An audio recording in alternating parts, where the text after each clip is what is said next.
Elizabeth, we're in the final push to the presidential election. It's now less than a week away, and both Democrats and Republicans are making their final pitch to Wisconsinites.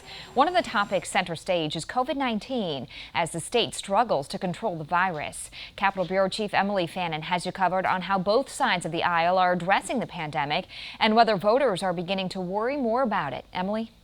Democrats and Republicans are sharply divided in the fight against COVID-19. They're also split on whether the outbreak is a big deal. Democrats argue the president often downplays the severity of the COVID-19 pandemic.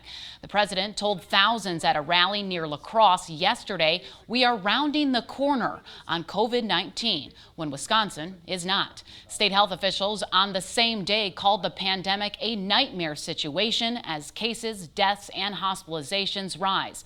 I spoke to Senator Bernie Sanders about this, and he believes this messaging from the president will backfire. It is absolutely imperative that we defeat the most dangerous president in the modern history of this country, somebody who is a pathological liar. And I would hope that people, no matter what their political view is, understand we cannot continue to have a pathological liar.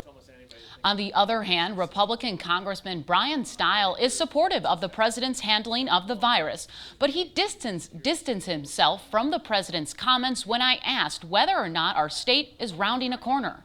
I'll leave it to the medical experts to make the decision as to when we have turned the corner and when we haven't. What's key here is we ultimately defeat this virus and get our way of life back.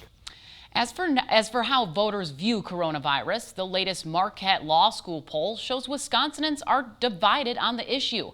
57% are very or somewhat worried about COVID. Meanwhile, 39% are not concerned or worried at all. Now, the number of people who are concerned about coronavirus saw a slight decline compared to a month ago, about 4 percentage points.